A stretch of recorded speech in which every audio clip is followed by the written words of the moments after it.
ఓం నమో ధన్వంతరే నమః. ఈరోజు మనం ఆయుర్వేదంలో సోరియాసిస్ అనే వ్యాధి గురించి తెలుసుకుందాం.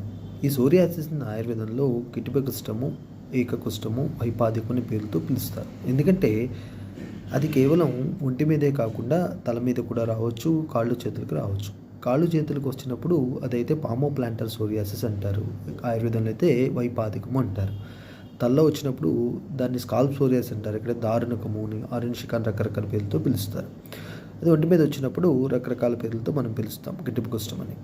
దీనికి ముఖ్య కారణం ఆయుర్వేదం ప్రకారము విరుద్ధ ఆహారము. అంటే మనం బిర్యానీ, కూల్ డ్రింక్స్, బిర్యానీ, పెరుగు ఇట్లాంటి రకరకాల పదార్థాలు కలిపి తినటం వల్ల మనకు వచ్చే విష పదార్థాలు అంటే ఆమం శరీరంలో ఫామ్ అయ్యి అది సరిగ్గా జీర్ణం కాక ఎక్కడైతే ఆమం లాడ్జ్ అవుతుందో, ఎక్కడైతే ఉండిపోతుందో అక్కడ మనకి ఈ జబ్బులు వస్తాయి. అది చర్మంలో ఉండిపోవటం వల్ల మనకి ఆహార సంబంధమైన కారణాల వల్ల, అదేవిధంగా మానసిక ఒత్తిడి పెరిగిపోవటం, దానివల్ల నిద్ర సరిగ్గా లేకపోవటం, జీర్ణశక్తి తగ్గిపోవటం, అదేవిధంగా మనకి రాత్రి నిద్ర లేకపోవటం వల్ల మనకి సైకోసోమాటిక్ డిసార్డర్స్ వస్తాయి. అంటే మానసిక ఒత్తిడి వల్ల పెరిగే అదర్ జబ్బుల వల్ల కూడా ఈ సోరియాసిస్ వచ్చే ప్రమాదం ఉంటుంది. కాబట్టి మనకు ముఖ్యంగా ఈ మానసిక ఒత్తిడి తగ్గించుకోవటం, ఆహార నియమాలు తీసుకోవటం, అదేవిధంగా మనకి విరుద్ధ ఆహారాలు ముఖ్యంగా మనకి ఏదైతే పడదో దాన్ని తగ్గించుకోవటం. ఆయుర్వేదం ప్రకారం అయితే మనకి పులుపు, ఉప్పు, కారాలని బాగా తగ్గించాలి. అలాగే మనకి సీ ఫుడ్ అంటే చేపలు, పీతలు, రొయ్యలు లాంటివి తినకూడదు ఉండాలి.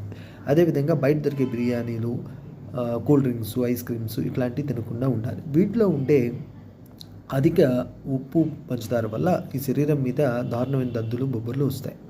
కాబట్టి ఈ జాగ్రత్తలను తీసుకుంటూ మన ఆయుర్వేదంలో అవలంబించే చికిత్సా పద్ధతులు అంటే మనకి మృదు శోధనం అంటే వమనం, విరేచనం, వస్తి లాంటి చికిత్సలు కానీ, ఆభ్యంతరంగా తీసుకునే ఔషధాలు మహాతిక్తఘృతం ఇట్లాంటివి కానీ, అదే పైకి మనం చేసే ట్రీట్మెంట్స్ ప్రక్షాళన, శోధన, అదేవిధంగా కొన్ని రకాల తైలాలతో అభ్యంగం చేసుకోవటం వల్ల ఈ సోరియాసిస్ వ్యాధి నుంచి మనం చాలా వరకు తగ్గించుకోవచ్చు. అట్లాగే మనకి కొంతమందికి కేవలం తలలో మాత్రమే వస్తుంది. వారికి మనం తక్రధార, శిరోధార, కషాయధార దాంతో చికిత్స చేస్తాం. అదేవిధంగా కాళ్ళు చేతులు వచ్చినప్పుడు మనకి బాగా స్నేహం ఎక్కువగా చేయించి దానికి కొంచెం తక్రధార లాంటివి అలాంటివి చేసుకోవటం వల్ల, అదేవిధంగా లోపలికి కూడా మనకి స్నేహం ఎక్కువ అవసరం. ఎందుకంటే వాత ప్రకోపం వల్ల ఈ సోరియాసిస్ ఎక్కువగా వస్తుంది. వాతం ఎక్కువైతే పెరుగుతుందో మనకి డ్రైనెస్ పెరిగి మనకి చర్మం పగిలిపోవటం, ఈ పుట్టు రాలటం జరుగుతుంది. కాబట్టి ఇంటర్నల్గా కూడా మనకి ఈ లోపలిగా స్నేహాన్ని పండించే ఘృతాలను తీసుకోవటం, అదేవిధంగా పైన ప్రక్షాళన